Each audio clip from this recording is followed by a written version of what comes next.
As above, so below. As those that dare to have listened to all the Desteni interviews, as we were pulling apart the multidimensional layers of the veil to assist, you would have noticed we clearly indicated in the history of man that in the beginning that the powers that were looking for control did not exactly expect what was happening on earth. So they had to deceive in a way everyone to participate on earth with the idea of it where all cooperate, one can create something magically magnificent.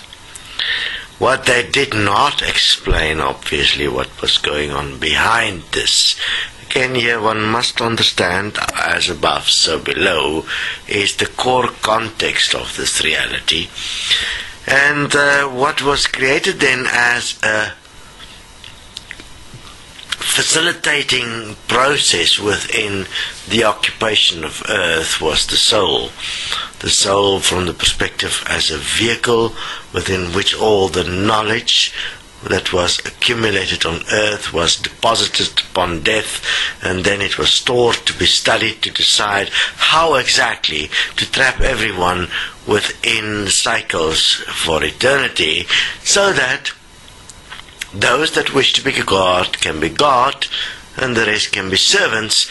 And that had to be achieved by everyone believing that they will at some point either become God or they will be with God. So you had to take their reality and change it into a make-believe reality so they never noticed the difference.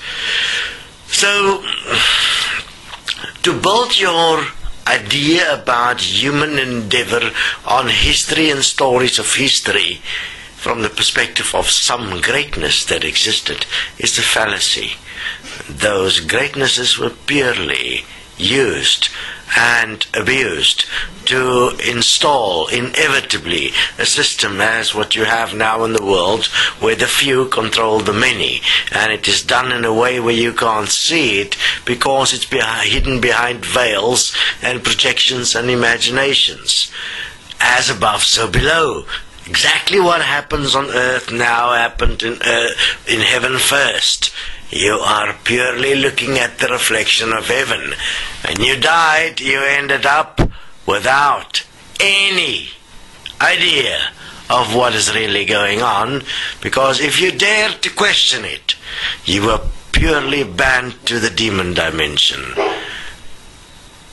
Those that has it in them, those that still have a spark of life, and at this stage it's very clear there are not many, I dare you to stand up and be counted, to be accountable, to be self-honest, because there is a deadline, and for good reason.